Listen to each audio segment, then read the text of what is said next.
നമസ്കാരം, ഞാൻ ലക്ഷ്മി. ഇന്ന് ഞാൻ നിങ്ങളുമായിട്ട് ഷെയർ ചെയ്യുന്നത് കോക്കനട്ട് ബണ്ണിൻ്റെ റെസിപ്പിയാണ്. സാധാരണ എല്ലാവരും അത് മൈദയിലാണ് ചെയ്തെടുക്കാറുള്ളത്. അപ്പോൾ നമുക്കിതൊന്ന് ഗോതമ്പ് മാവിൽ ചെയ്തെടുക്കാം. അപ്പോൾ ഗോതമ്പിൽ ചെയ്തെടുക്കുമ്പോൾ എല്ലാവരുടെയും ഒരു പേടി അത് തിക്നെസ് കൂടുമോ, ഇത്തിരി ഹാർഡായി പോകുമോ എന്നുള്ളതാണ്. അപ്പോൾ ഗോതമ്പ് മാവിൽ ചെയ്തെടുക്കുമ്പോൾ എപ്പോഴും നിങ്ങളത് ഗോതമ്പ് പൊടി ഒന്ന് അരിച്ചെടുത്തിട്ട് വേണം യൂസ് ചെയ്യാനായിട്ട്. ഒരു 2-3 പ്രാവശ്യം അരിച്ചെടുക്കണം. അപ്പോൾ ഞാനത് വീഡിയോയിൽ പറയാൻ മറന്നു. ഞാൻ അരിച്ചെടുത്ത് മാറ്റി വെച്ച ഗോതമ്പ് പൊടിയാണ് യൂസ് ചെയ്തിട്ടുള്ളത്. അപ്പോൾ ഒരു 2-3 പ്രാവശ്യം അത് അരിച്ചെടുത്തിട്ട് വേണം നമ്മളിതിലേക്ക് ചേർത്ത് കൊടുക്കാനായിട്ട്. പിന്നെ അതുപോലെ തന്നെ നമ്മളിതിലേക്ക് പരത്തുമ്പോൾ പറ്റുന്നത്ര കട്ടി കുറച്ചിട്ട് ഒരു മീഡിയം ടു ലോ തിക്നെസ്സിൽ പരത്തിയെടുക്കാൻ ശ്രദ്ധിക്കുക. പിന്നെ ഇത് കുക്ക് ചെയ്ത് വരുമ്പോൾ ബേക്ക് ചെയ്യുമ്പോൾ ഒരു 20 സ്റ്റൗ ടോപ്പിൽ ചെയ്യുന്നവരാണെങ്കിൽ ഒരു 20 മിനിറ്റിൻ്റെ അടുത്ത് ഒന്ന് ചെക്ക് ചെയ്ത് നോക്കുക ആയിട്ടുണ്ടോയെന്ന്. അപ്പോൾ ആയിട്ടുണ്ടെങ്കിൽ നിങ്ങൾക്ക് അപ്പോൾ ഓഫ് ചെയ്യാം. അപ്പം കുറച്ച് കൂടുതൽ സമയം ബേക്ക് ചെയ്യുമ്പോഴാണ് അത് പെട്ടെന്ന് ഹാർഡാവാൻ ചാൻസ് കൂടുതൽ. അതുപോലെ ഇപ്പോൾ അതിന് നല്ല കളർ വേണമെന്നുണ്ടവർ മാത്രം അത് മറച്ചിട്ടിട്ട് ബേക്ക് ചെയ്തെടുക്കുക. അങ്ങനെ കുറച്ച് കാര്യങ്ങളൊക്കെ ശ്രദ്ധിച്ചാൽ നമുക്ക് നല്ല ബണ്ണ് ഗോതമ്പ് പൊടി വെച്ചിട്ട് ഉണ്ടാക്കിയെടുക്കാം. അപ്പോൾ നമുക്ക് വീഡിയോയിലേക്ക് കിടക്കാം. ബണ്ണ് ഉണ്ടാക്കാനായിട്ട് ആദ്യം നമുക്ക് ഇതിലേക്കുള്ള ഈസ്റ്റ് ആക്ടിവേറ്റ് ചെയ്തെടുക്കാം. നമുക്ക് ചെറിയ ചൂടുള്ള വെള്ളം ചേർത്ത് കൊടുക്കാം. ഒരു 4 ടേബിൾ സ്പൂൺ വെള്ളം, അതായത് ഏകദേശം ഒരു 1/4 കപ്പ് വെള്ളം വേണം. കൈ തൊടാൻ പറ്റുന്ന ആ ഒരു ചൂടേ പാടുള്ളൂ. അധികം ചൂടായാൽ ഈസ്റ്റ് പൊന്തി വരില്ല.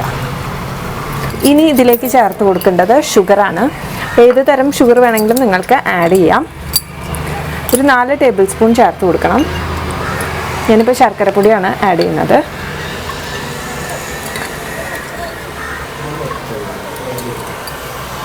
നന്നായിട്ടൊന്ന് മിക്സ് ചെയ്തെടുക്കാം. ഇനി ഇതിലേക്ക് നമുക്ക് ഈസ്റ്റ് ചേർത്ത് കൊടുക്കണം. ഇൻസ്റ്റൻറ്റ് ഈസ്റ്റ് ചേർക്കുന്നവരാണെങ്കിൽ 1 ടീസ്പൂൺ ചേർത്ത് കൊടുത്താൽ മതി. ഞാനിപ്പോൾ ആക്റ്റീവ് ഡ്രൈ ഈസ്റ്റാണ് ചേർക്കേണ്ടത്. അത് നമുക്ക് 1.25 ടീസ്പൂൺ ചേർത്ത് കൊടുക്കണം. ഇതൊന്ന് ഒരു 15 മിനിറ്റ് 10 മുതൽ 15 മിനിറ്റ് വരെ എടുക്കും. ഇതൊന്ന് പൊന്തി വരട്ടെ. നമുക്കിതൊന്ന് മാറ്റി വയ്ക്കാം. ഈ ഈസ്റ്റ് പൊങ്ങാൻ വെച്ചിട്ട് ഒരു 10 മിനിറ്റ് ആയി. അപ്പോൾ നമുക്കിതൊന്ന് തുറന്ന് നോക്കാം പൊന്തി വന്നിട്ടുണ്ടോ എന്നുള്ളത്. പൊന്തി വന്നിട്ടുണ്ട്. ഇതുപോലെ പതഞ്ഞ് വരണം. ഇല്ലെങ്കിൽ പിന്നെ നമ്മൾ ഇതുപോലെ ബണ്ണുണ്ടാക്കി എടുത്താലും പൊന്തി വരില്ല. അപ്പോൾ അതുകൊണ്ട് നന്നായി പൊന്തി വന്നതിന് ശേഷം വേണം നമ്മൾ ഇത് ഉണ്ടാക്കിയെടുക്കാനായിട്ട്. അപ്പോൾ പൊങ്ങാൻ വെക്കുമ്പോൾ നിങ്ങളുടെ അടുക്കളയിലോ എവിടെയെങ്കിലും ഇത്തിരി ചൂടുള്ള സ്ഥലത്ത് കൊണ്ടുവയ്ക്കുക. അപ്പോൾ പെട്ടെന്ന് പൊന്തി വന്നോളും. ഇനി നമുക്കിത് വെച്ചിട്ട് ബണ്ണ് ഉണ്ടാക്കാൻ തുടങ്ങാം. ഞാൻ ആദ്യം ഒരു ബൗളിൽ എടുത്തിട്ടുണ്ട്. ചേർത്ത് കൊടുക്കേണ്ടത് നമ്മൾ പൊങ്ങാൻ വെച്ച ഈസ്റ്റിൻ്റെ മിക്സാണ്. അത് ചേർത്ത് കൊടുത്തു. ഇതിലേക്ക് നമുക്ക് പാല് ചേർത്ത് കൊടുക്കാം. സാധാരണ ടെമ്പറേച്ചറിലുള്ള പാല് മതി, ചൂടൊന്നും വേണ്ട.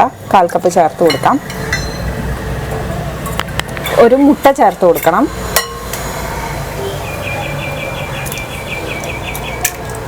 ഒരു മുട്ട ചേർത്ത് കൊടുത്തു. ഇത് നന്നായിട്ടൊന്ന് മിക്സ് ചെയ്തെടുക്കാം.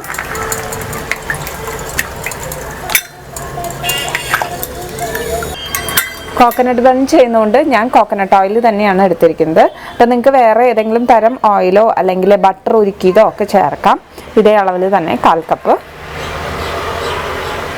അപ്പോൾ നമുക്കിത് 1/4 കപ്പ് ചേർത്ത് കൊടുക്കാം. ഇത് നന്നായിട്ടൊന്ന് മിക്സ് ചെയ്തെടുക്കാം. ഇനി ഇതിലേക്ക് ഒരു 1/4 ടീസ്പൂൺ ഉപ്പാണ് ഞാൻ എടുത്തിരിക്കുന്നത്. അത് ചേർത്ത് കൊടുക്കാം. നന്നായിട്ട് മിക്സ് ചെയ്യാം. നമ്മുടെ ഗോതമ്പ് പൊടിയാണ്. ഇതിപ്പോൾ 2.5 കപ്പ് ഗോതമ്പ് പൊടിയാണ് ഞാൻ എടുത്തിരിക്കുന്നത്. ഇത് കുറേശ്ശെ ചേർത്ത് നമുക്കിതിലേക്ക് മിക്സ് ചെയ്തെടുക്കാം.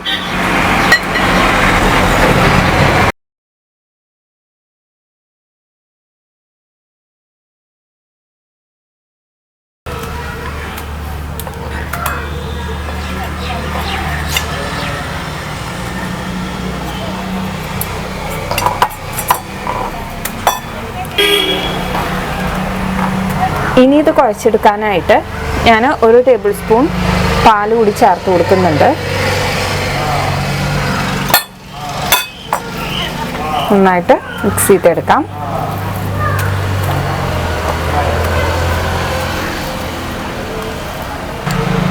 നമ്മളിത് മറ്റ് ബ്രെഡ് ബണ്ണൊക്കെ ചെയ്യണ മാതിരി അധികം നേരം കുഴച്ചെടുക്കേണ്ട ആവശ്യമില്ല. എല്ലാം കൂടി മിക്സായി വന്നിട്ടുണ്ട്. ഇനി ഒരു 5 മിനിറ്റ് ഇതുപോലെ ഒന്ന് കുഴയ്ക്കാം. ഇത്തിരി ഒന്ന് സോഫ്റ്റാക്കി എടുക്കാം നമ്മുടെ മാവ്. ഞാനിപ്പോൾ ഇതൊരു 5 മിനിറ്റ് കുഴച്ച് നല്ല സോഫ്റ്റാക്കി എടുത്തിട്ടുണ്ട്. ഒരു 5 മിനിറ്റെങ്കിലും നമ്മൾ ഇതുപോലെ കുഴയ്ക്കണം. അല്ലെങ്കിൽ നമ്മുടെ ബണ്ണ് ചിലപ്പോൾ ഒത്തിരി ഹാർഡായിട്ട് പോകും. ഗോതമ്പ് പൊടി ആയതുകൊണ്ടാണ്. ഇനി ഇത് നമുക്കിത് പൊങ്ങാൻ വെക്കണം. പൊങ്ങാൻ വെക്കാനായിട്ട് ഞാൻ ഈ ബൗളിൽ കുറച്ച് വെളിച്ചെണ്ണ ചേർത്ത് കൊടുക്കുന്നുണ്ട്. കുറച്ച് ചേർത്താൽ മതി. നമ്മുടെ ഇതിൻ്റെ മുകളിലും കുറച്ച് വെളിച്ചെണ്ണ ചേർത്ത് കൊടുക്കുന്നുണ്ട്. അല്ലെങ്കിൽ ഇത് ഡ്രൈ ആയി പോവും നമ്മൾ 1 മണിക്കൂർ വയ്ക്കുമ്പോഴേക്കും. അതിനാണ് വെളിച്ചെണ്ണ ചേർത്ത് കൊടുക്കുന്നത്. ഇത് ഇനി നനഞ്ഞ ഒരു ടവൽ കൊണ്ടോ അല്ലെങ്കിൽ ഒരു അടപ്പ് കൊണ്ടോ മൂടിയിട്ട് 1 മണിക്കൂറെങ്കിലും പൊങ്ങാനായിട്ട് എടുക്കും. ഇത് നന്നായിട്ട് പൊങ്ങി ഡബിളായി വരണം. അപ്പോൾ ഓരോ സ്ഥലത്തെ ടെമ്പറേച്ചർ അനുസരിച്ചിരിക്കും. നമുക്ക് എന്തായാലും 1 മണിക്കൂർ കഴിഞ്ഞ് ചെക്ക് ചെയ്ത് നോക്കാം ആയിട്ടുണ്ടോ എന്നുള്ളത്. ഇതൊന്ന് അടച്ചു വയ്ക്കാം. ബണ്ണിനുള്ള ആ മാവ് പൊന്തി വരുമ്പോഴേക്കും അതിലേക്കുള്ള ഫില്ലിങ് തയ്യാറാക്കി എടുക്കാം. അതിനായിട്ട് ഞാനിവിടെ നാളികേരം ചിരകി എടുത്തിട്ടുണ്ട്. ഇതിപ്പോൾ 1 കപ്പാണ് ഉള്ളത്. കൂടുതൽ ഫില്ലിങ് വേണം എന്നുള്ളവർക്കൊക്കെ ഒരു 1.5 കപ്പൊക്കെ വരെ ചേർക്കാം നാളികേരം. ഇനി ഇതിലേക്ക് ഞാൻ ഡ്രൈ ഫ്രൂട്ട്സാണ് ചേർത്ത് കൊടുക്കണേ. അപ്പോൾ കുറച്ച് കാഷ്നട്ടും കുറച്ച് കറുത്ത എള്ളും ചേർത്ത് കൊടുക്കുന്നുണ്ട്.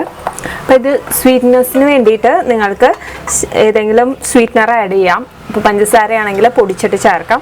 ബ്രൗൺ ഷുഗർ ആണെങ്കിലും അങ്ങനത്തെ ഏതെങ്കിലും ഷുഗർ ആണെങ്കിൽ പൊടിച്ച് ചേർക്കുകയായിരിക്കും നല്ലത്. അപ്പം ഞാനിനി ഇതിൽ സ്വീറ്റ്നെസ്സിന് വേണ്ടിയിട്ട് ചേർക്കുന്നത് ഡേറ്റ്സ് ആണ്. ഒരു 10 ഡേറ്റ്സ് ചെറുതായി അരിഞ്ഞു വെച്ചതാണ് ചേർത്ത് കൊടുക്കുകയാണ്. ഫില്ലിംഗ് ഒക്കെ നിങ്ങളുടെ ഇഷ്ടത്തിനനുസരിച്ച് ചെയ്തെടുക്കാം. സാധാരണ നമ്മൾ കടയിൽ നിന്ന് വാങ്ങുന്നതിലൊക്കെ ട്യൂട്ടി ഫ്രൂട്ടി ഒക്കെയാണ് ആഡ് ചെയ്യാറുള്ളത്. അപ്പോൾ നിങ്ങളുടെ കയ്യിൽ ട്യൂട്ടി ഫ്രൂട്ടി ഉണ്ടെങ്കിൽ അതും ചേർത്ത് കൊടുക്കാം. നന്നായിട്ട് മിക്സ് ചെയ്ത് നമുക്ക് മാറ്റി വയ്ക്കാം. ഇനിയിപ്പോൾ ഇതൊരു 2 ദിവസമൊക്കെ കേടാവാതെ ഇരിക്കണം എന്നുണ്ടെങ്കിൽ നിങ്ങൾക്ക് ഡെസിക്കേറ്റഡ് കോക്കനട്ട് യൂസ് ചെയ്യാം. ഞാനിപ്പോൾ സാധാരണ നമ്മുടെ നാളികേരം ചിരകി എടുത്തതാണ്. അപ്പോൾ ഇതിലെന്തായാലും ഇത്തിരി ഒരു ഈർപ്പം ഉണ്ടാവും. അതുകൊണ്ട് തന്നെ ഇത് അധികം ദിവസമൊന്നും ഇരിക്കില്ല കേടാവാതെ.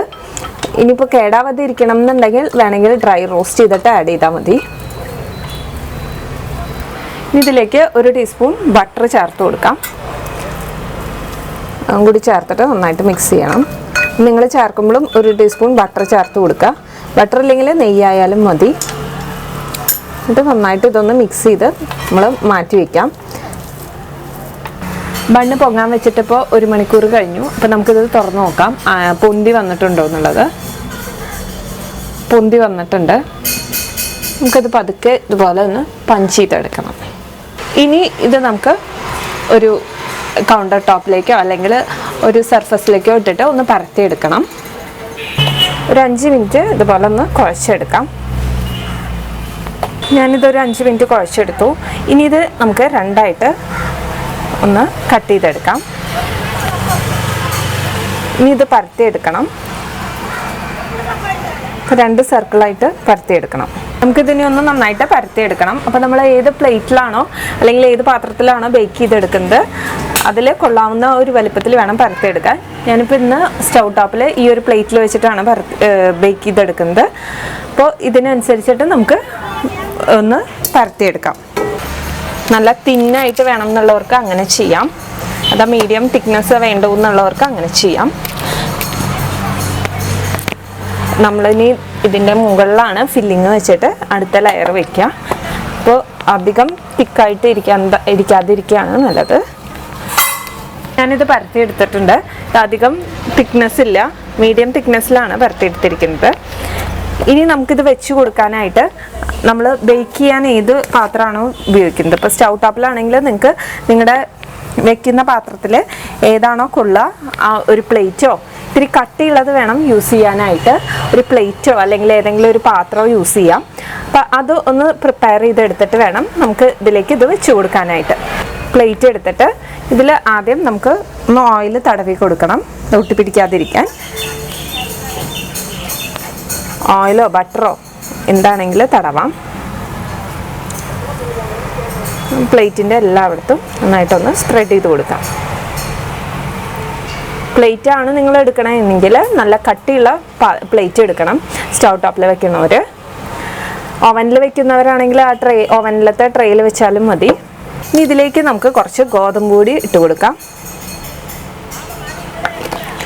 നന്നായിട്ട് തട്ടി കൊടുക്കണം. എല്ലായിടത്തും ഈ ഗോതമ്പ് പൊടി ആവണം. ഇങ്ങനെയാകുമ്പോൾ ഒട്ടി പിടിക്കില്ല. നമ്മുടെ പ്ലേറ്റ് റെഡി ആയിട്ടുണ്ട്. എക്സസ് ഉള്ളതൊക്കെ പുറത്തേക്ക് തട്ടിക്കളയുക. ഇപ്പോൾ ബേക്ക് ചെയ്യാനുള്ള പ്ലേറ്റ് റെഡി ആയി. ഇനി ഇതിലാണ് നമ്മൾ വെച്ച് കൊടുക്കാൻ പോകുന്നത്. നമ്മൾ പരത്തിയെടുത്ത ഷീറ്റ് വെച്ച് കൊടുക്കുക. നന്നായി പരത്തിയെടുത്തിട്ടുണ്ട്. ഇനി ഇതിൻ്റെ മുകളിൽ നമ്മൾ നേരത്തെ മിക്സ് ചെയ്ത് വെച്ച ഫില്ലിങ് വെച്ച് കൊടുക്കണം. അരികത്ത് ചേർത്ത് കൊടുക്കാതിരിക്കുകയാണ് നല്ലത്. നല്ല കട്ടിയിൽ വേണം എന്നുള്ളവർക്ക് കട്ടിയിൽ ഇട്ട് കൊടുക്കാം. ഇനി അടുത്തത് പരത്തി ഇതിൻ്റെ മുകളിൽ നമുക്ക് വെച്ച് കൊടുക്കണം.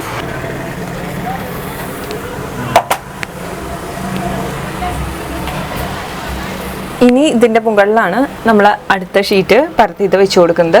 അപ്പോൾ ഇത് കവർ ചെയ്യാൻ പറ്റുന്ന ഒരു വലുപ്പത്തിലുള്ള ഷീറ്റ് വേണം നമ്മൾ പരത്തിയെടുക്കാനായിട്ട്. എന്നിട്ട് നന്നായിട്ട് അത് ഒന്ന് കവർ ചെയ്ത് കൊടുക്കണം. അടിയിലേക്ക് വെക്കണമെങ്കിൽ അടിയിലേക്ക് കവർ ചെയ്തെടുക്കാം. ഇതുപോലെ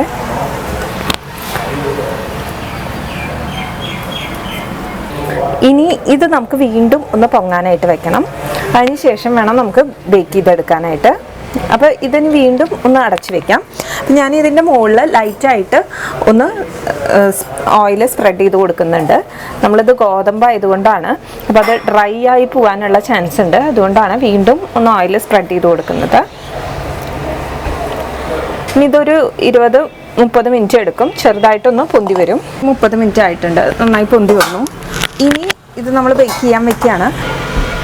ഇതിൻ്റെ മുകളിലായിട്ട് കുറച്ച് എഗ് വാഷ് ചെയ്ത് കൊടുക്കാം. അതായത് ഒരു മുട്ട എടുത്ത് നന്നായിട്ട് മിക്സ് ചെയ്തതാണ്, അത് ചേർത്ത് കൊടുക്കണം. മുട്ട ചെയ്യുമ്പോഴാണ് നമുക്ക് ഇതിന് കളർ കിട്ടുക. അതിന് വേണ്ടിയിട്ടാണ് മുട്ട ചെയ്യുന്നത്.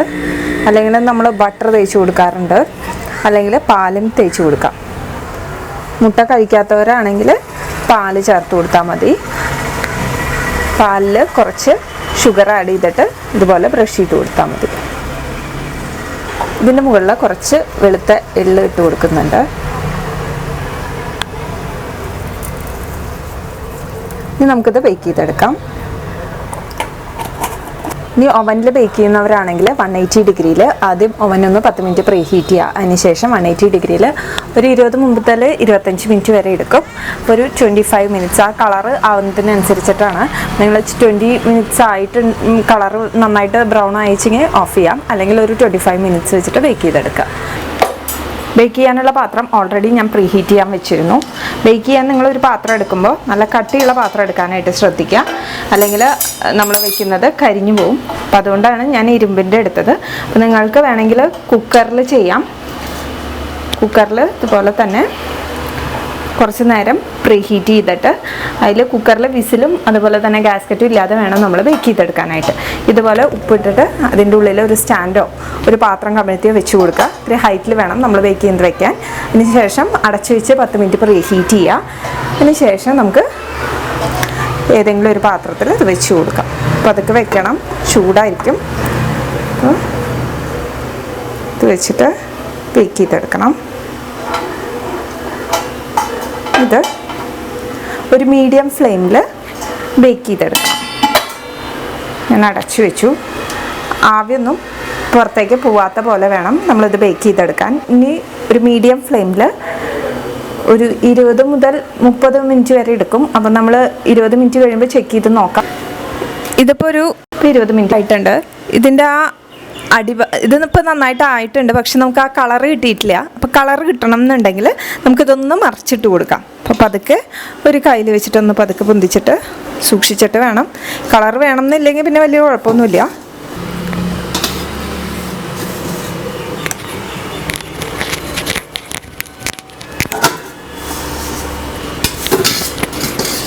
പതുക്കെ ഇതുപോലെ ഒന്ന് തിരിച്ചു വെച്ച് കൊടുക്കുകയാണ്. ഇങ്ങനെ തന്നെ നമുക്കൊരു ഹൈ ഫ്ലെയിമിൽ ഒരു 10 മിനിറ്റ് കുക്ക് ചെയ്യാം. ഇതിപ്പോൾ ആയിട്ടുണ്ട്. ആ ഒരു കളർ കിട്ടാൻ വേണ്ടിയിട്ടാണ്.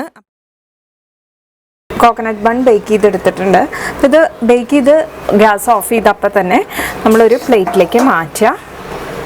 കണ്ടില്ലേ, നമ്മൾ മറച്ചിട്ടപ്പോൾ കളറായിട്ട് വന്നു.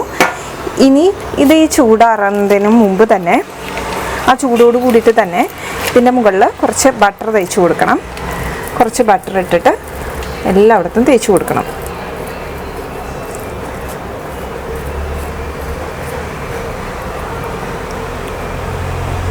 അപ്പോൾ സമയം നിങ്ങളുടെ എടുക്കുന്ന പാത്രമൊക്കെ ഡിപ്പെൻഡ് ചെയ്തിരിക്കും. ഒരു നനഞ്ഞ തുണി കൊണ്ട് ഒരു 15 മിനിറ്റ് അടച്ചു വെക്കണം. അപ്പോൾ 15 മിനിറ്റ് കഴിഞ്ഞിട്ട് നമുക്കിനി ഇതെടുക്കാം. അപ്പോഴേക്കും നന്നായി തണുത്തിട്ടുണ്ടാവും. ഒരു നനഞ്ഞ ടവൽ ഇതുപോലെ മുകളിൽ വെക്കുക, നന്നായി ബട്ടർ വരട്ടിയിട്ട്. ഈ 15 മിനിറ്റിന് ശേഷം നമുക്കിത് കട്ട് ചെയ്യാം.